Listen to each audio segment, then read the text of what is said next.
NATO straps are becoming more popular. I was at the store the other day and my friend showed me his Omega Speedmaster. He had one of those $180 Omega NATO straps on it. Afterwards, I started noticing that NATO straps are becoming more and more popular, and it just had me wondering, why are people shelling out 54, 70, 180, $270 on these woven pieces of nylon? To answer this question, I have 4 NATO straps of my own. They range from $20 to $270, and the differences are quite shocking.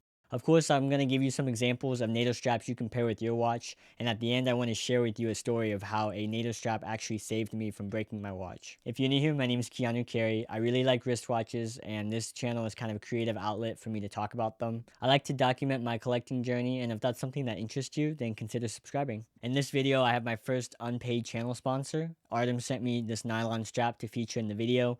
I was not paid by them, and I am not required to say anything positive about them. I didn't accept an affiliate link because I didn't want it to sway how I talked about those straps. The original nylon strap created was called the G10, and it was created by a company called Phoenix. The nylon strap is commonly referred to as the NATO strap, but the term NATO actually comes from the NATO stocking number and has nothing to do with the strap itself. The term NATO is also trademarked, so other people can't use it, and typically that's why people refer to this as the nylon strap or the single or double pass-through strap. In this video, I might mistakenly refer to a nylon strap as a NATO strap, and just know that it's the same strap I'm talking about.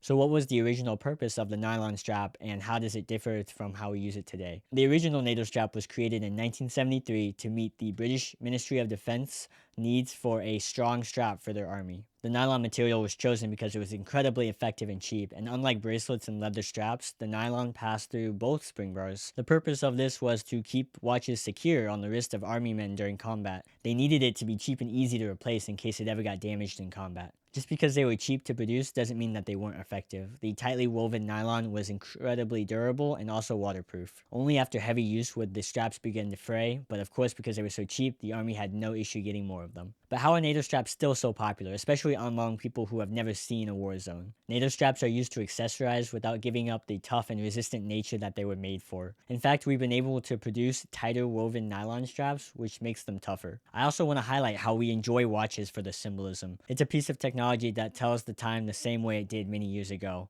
The nylon strap is pretty similar. It is just as effective as when it just came out, and we've only made them better since. NATO straps are a great accessory because of the way we install them. They're easy to switch in and out, and if you have different colors, you can really bring out different looks of just one watch. I tend to take myself pretty seriously. You know, black dial watches, bracelets, sport watches.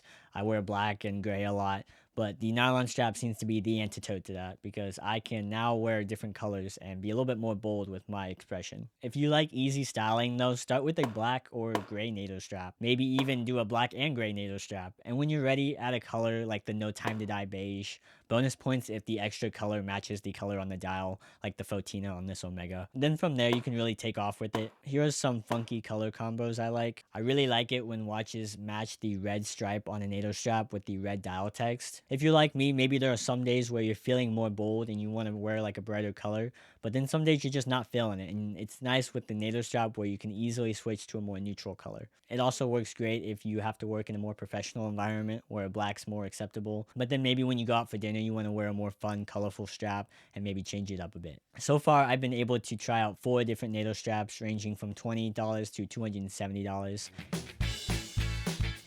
This is the first NATO strap I got. It's $20. It's a little bit less finished. For $20, you don't get that smooth seatbelt finish. It's just a piece of nylon. You do get this interesting design, but what you'll know is that it's one piece of fabric. It's not actually individually stitched. I wonder if that they used dye to create that different coloring, but overall it's just a very cheaply made but very easy to use nylon strap. I actually had another $20 strap. I don't know where it's at, but the part right here would scratch at my wrist, whereas this one does not. So I think it really depends on who you buy from. I wish I knew who I bought this from. I think I got it from a local AD, and it doesn't say any branding on it. But you can get decently well-made straps at 20 bucks that won't irritate your wrist. If you do have sensitive wrist to the fabric-like material, there are other nylon straps that we'll talk about that'll fix that. Moving up to the second NATO strap, this one was $54. And what you'll notice about this one is you start to get stitching on it. It's still just one piece of nylon, and you don't get any seatbelt finishing, so it's kind of rough still. One thing I want to note with this specific one that I got, this was a $50 strap, right? But the hardware in here just sucks.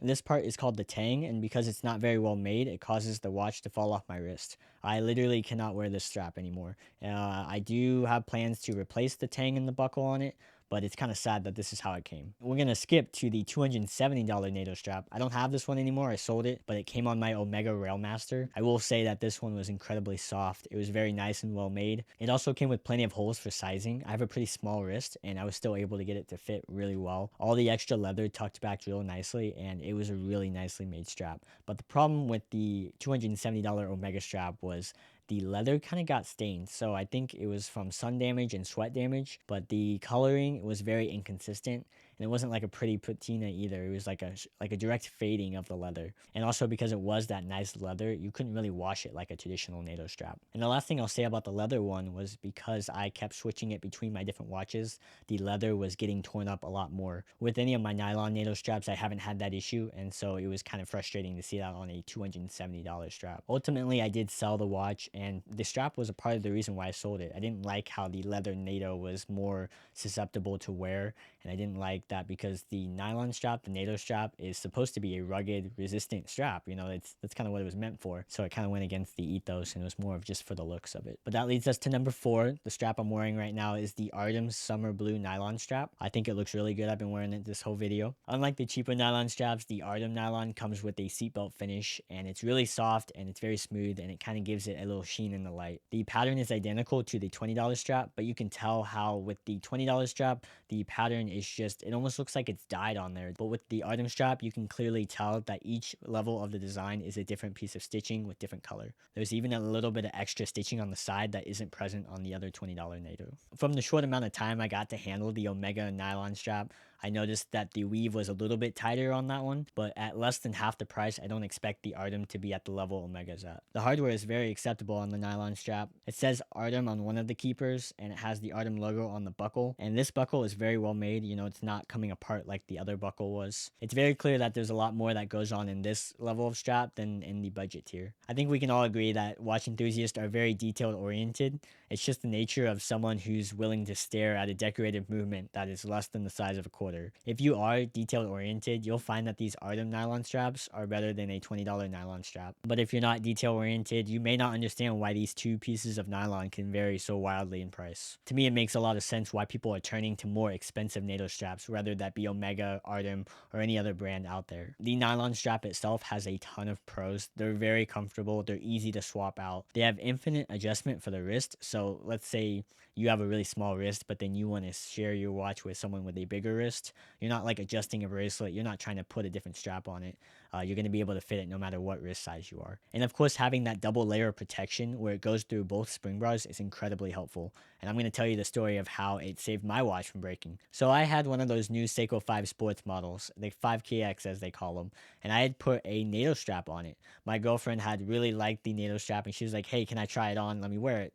And so I allowed her to wear it because, you know, it's every guy's dream for their girlfriend or wife to wear their watches or wear watches and get into it. So she takes it to work, and she used to coach gymnastics for little kids. So it's a pretty rough environment. You know, you're doing flips and kicks, you're throwing kids. I don't really know what gymnasts do, but something like that. And basically, when she had come home, she showed me the watch, and she's like, hey, the watch broke. And I'm like, immediately, I'm thinking the crystal shattered or something, and I'm like really worried. And she shows me the watch, and it all that had happened was one of the spring bars had failed, and so basically, she had it was hanging off by one spring bar. And I was like, oh, that's no problem. That's actually why the strap's there. And it was just really cool to see it in action. There are some things that you should worry about if you're gonna buy a nylon strap. If you think that maybe it'll feel cheap, then maybe go with a more expensive NATO strap. My advice is to not buy the cheapest nylon strap you can buy. I think the NATO straps are the best ones you can buy, but at $180, you may not want to spend that much. At less than half the price, I think the Artem nylon strap is a clear choice. It's got a very similar feel to the Omegas, but it's obviously not going to be as good. And lastly, I just wanted to throw in here that NATO straps can wear kind of tall. With the 2 layers of fabric between your watch and your wrist, it can kind of add to the height, and so you want to be aware of that. There is a NATO strap out there that is called the Zero Pass strap. It's by another YouTuber, Max, and I personally have never tried it, but maybe if that's something that you're worried about, you should go check that out. If you're like me, at first glance, you had no idea what about the $20 nylon strap made it different than the $74 nylon strap. And that's totally okay, but I hope that in this video I was kind of able to show you what the difference is. I had a really good time learning about why NATO straps are so popular, especially the expensive ones. I feel like it's kind of weird to get like an expensive luxury timepiece and then put like a cheap material on it. Make sure you like this video so other people will see it and they can learn about the NATO straps, the nylon straps, the G10, the Phoenix straps, all of them. I've picked out another video right here for you and go check it out. I'll see you over there. Peace.